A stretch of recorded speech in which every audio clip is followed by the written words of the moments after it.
On August 12th, Sikhs for Justice held a mega event called the London Declaration.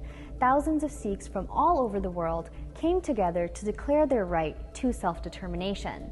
They demanded liberation of Punjab to become its own sovereign state by a referendum which would be held in the year 2020. As you can see from the live coverages of the event, a mass amount of people had come from all parts of the world to support the referendum. The eager crowd shouted Khalistani slogans as leaders of the organization gave riveting speeches explaining their democratic resolutions on the liberation of Punjab. Major politicians such as George Galloway and Lord Nazir came to speak and showed support for the referendum, as well as multiple international lawyers who took the stage to explain to the masses the legality of the referendum under international law. However, what we saw in Indian media was very different. They reported falsely on the size of the crowd as well as the intent for the event. Indian news channels such as Times of India, CNN News, Hindustan Times, India Today, and many more national TV channels reported that the purpose of the London Declaration was held to propagate violence against India. After seeing the blatant dishonesty in the Indian media, an individual would think, how can national Indian news platforms misinform the masses so easily? The network Al Jazeera had done a segment on Indian news media. We begin in India. And what they had uncovered will not only shock you, but it will also put the false reports towards the London Declaration into perspective. In the expose series, Cobra Post, which is an investigative news site, carried out 27 sting operations in major Indian media companies, exposing them on camera where they were willing to peddle propaganda portrayed as news for the right price, of course. Sting operations that were done had in fact exposed the same media outlets that had falsely reported on the London Declaration event, such as Times of India, India Today, TV News 18, and Hindustan Times.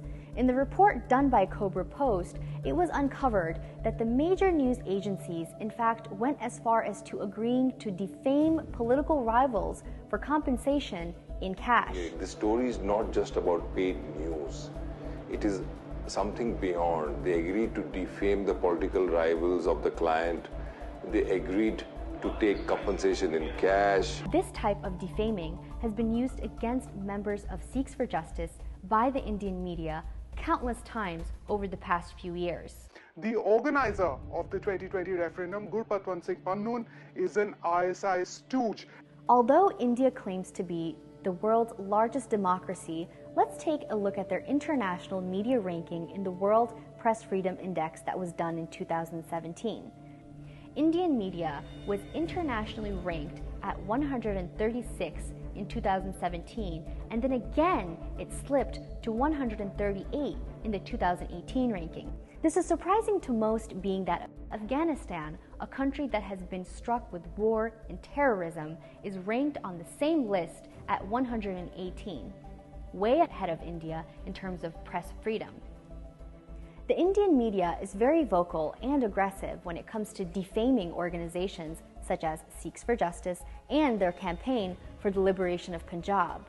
But what we have seen time and time again is that the Indian media has chosen to remain silent on the killing and raping of minorities in Kashmir by the Indian forces.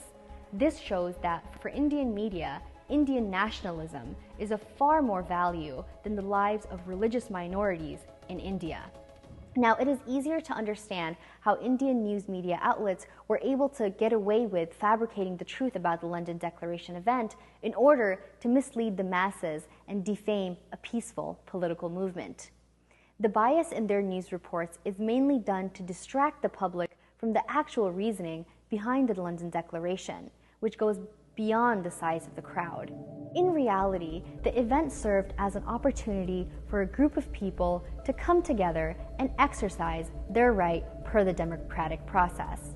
It cannot be argued that the London Declaration showed immense success, and thousands of Sikhs from all over the world came to show their support for democracy.